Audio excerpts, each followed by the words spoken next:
Alors que la COP30 s'ouvre aujourd'hui à Belém au Brésil, l'Amazonie est au cœur de Paris jusqu'au 18 janvier 2026. Le musée du Quai Branly Jacques Chirac accueille une exposition qui bouleversera peut-être votre compréhension des cultures amazoniennes. Son nom, Amazonia, créations et futurs autochtones.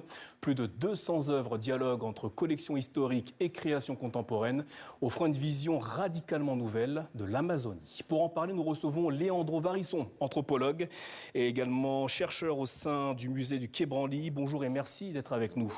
Alors tout d'abord, pourquoi était-ce fondamental pour vous, pour le Quai Branly, de rompre avec le regard occidental traditionnel sur l'Amazonie? Je pense que pendant longtemps, en Europe, un peu dans le monde entier peut-être, nous avons retenu une image trop figée d'Amazonie.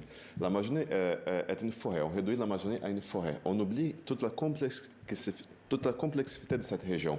Et on a tendance à penser toujours l'Amazonie de l'extérieur, non? On va soit pour protéger l'Amazonie, on la met sur un dôme, et on ne veut pas que l'Amazonie change, soit on veut la développer, et là on va déforester et remplacer la forêt par d'autres choses. Nous, on a voulu sortir en quelque sorte l'Amazonie de ce cadrage un peu trop réducteur et donner la parole aux peuples qui habitent l'Amazonie, aux peuples autochtones. Alors justement, cette exposition, vous l'avez en partie créée avec Denilson Baniwa, artiste et militant autochtone brésilien. Pourquoi avoir fait appel à lui plutôt que de présenter cette exposition tout seul? Je pense que pendant longtemps, on a parlé de peuples autochtones, toujours avec un regard extérieur. Aujourd'hui, je pense que nous ne pouvons pas continuer à faire ces discours extrêmement extérieur aux communautés. Et pour cela, il m'a semblé essentiel même d'avoir un co-commissaire qui soit lui-même autochtone. Et Denilson, c'est un artiste que j'admire beaucoup, un commissaire d'exposition génial.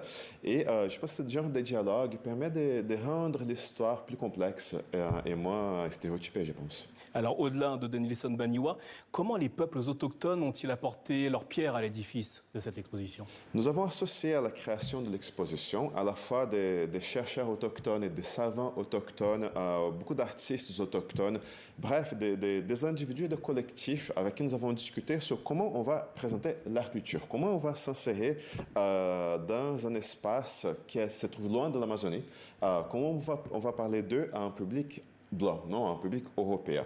Ça a été des discussions qui ont duré presque 3 ans, justement, pour rendre, je pense, l'Amazonie plus plurielle et présenter un regard. On ne va pas se remplacer au discours des peuples autochtones, mais on a voulu faire une exposition qui s'approche davantage de la propre vision du monde. Alors, vous avez décidé de mêler objets ancestraux et créations contemporaines.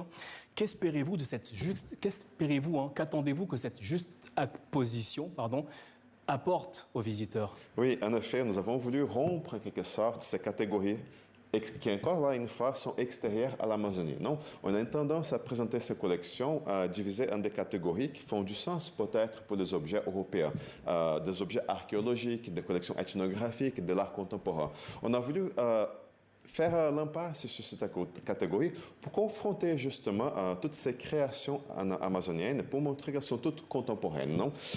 Pour sortir en quelque sorte les peuples autochtones du seul rôle de la tradition et de les insérer dans une pensée contemporaine à la fois sur leur culture et sur le monde. Alors l'exposition remet en question les catégories de l'histoire, de l'art occidental. Comment est-ce que vous envisagez cette déconstruction sans perdre de vue l'accessibilité pour le public? Oui, c'est un défi, non? Jusqu'où nous pouvons questionner les images.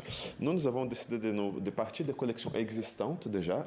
Nous avons un très beau fonds dans les collections amazoniennes, dans les collections du Quai Branly. Et par les recours aussi à des artistes contemporains, on a voulu établir un dialogue entre ces collections qui ont été longtemps présentées comme juste des collections historiques, des collections ethnographiques, pour proposer une double lecture de ces collections grâce justement à ces artistes dont certains produisent des œuvres qui correspondent à nos attentes en matière d'art contemporain, mais d'autres qui proposent un art contemporain que nous, on va qualifier plutôt comme de l'art folklorique, de l'art traditionnel, voire de l'artisanat, mais on s'intéresse à la contemporanéité de l'art, non pas d'un point de vue externe, mais qu'est-ce que cette communauté-là entendre par art contemporain. C'est ce défi que nous avons voulu soulever et présenter ces regards internes sur l'art contemporain au public européen. Alors le titre de cette exposition mentionne futurs autochtones. Qu'entendez-vous précisément par ce concept de futurs autochtones? Je pense que nous, en Occident, disons comme ça, nous sommes convaincus que l'humanité, que la planète entière partage un seul et unique futur. Un futur tourné vers les nouvelles technologies, vers la productivité, le productivisme, vers la révolution technologique. Nous, on a voulu montrer justement à la fois quels sont les effets de notre futur sur l'Amazonie, qui sont basiquement la destruction de la forêt et des cultures qui habitent, et on a voulu opposer cela les futurs pluriels imaginés par les peuples amazoniens, c'est-à-dire comment les peuples d'Amazonie sont en train de penser, de leur point de vue, le futur possible pour nous. Et cela, je pense, nous donne d'autres pistes aussi, nous montre que nos choix, disons, civilisationnels ne sont pas un destin inexorable, que nous pouvons peut-être imaginer d'autres futurs. Et alors que la COP30 s'ouvre aujourd'hui au Brésil, la question écologique structure votre discours et notamment cette exposition. Comment l'exposition dialogue-t-elle justement avec les enjeux climatiques contemporains? Ouais. Je pense qu'il y a une leçon que nous pouvons apprendre des peuples amazoniens, qui est la suivante. Il n'y a pas de séparation entre l'homme d'un côté, l'humain d'un côté et la nature de l'autre. Ce sont des relations, ce sont des mondes de relations. Nous sommes toujours en relation avec d'autres êtres, avec des écosystèmes. Et nous devons respecter peut-être plus ces relations que nous le pensons. La nature, disons comme ça, en Amazonie n'est pas cette forêt vierge. Les scientifiques nous montrent aujourd'hui justement que l'Amazonie, et surtout l'immense biodiversité amazonienne, est en partie le résultat de la création humaine. C'est-à-dire l'Amazonie telle qu'elle est aujourd'hui est le résultat de milliers d'années d'interaction entre les peuples amazoniens et leur environnement. Et je pense qu'une action humaine positive sur l'environnement est possible. C'est ce genre je pense, des leçons que nous voulons présenter au public. Enfin, en quelques mots, avez-vous des attentes particulières au sujet de cette COP qui s'ouvre au Brésil aujourd'hui?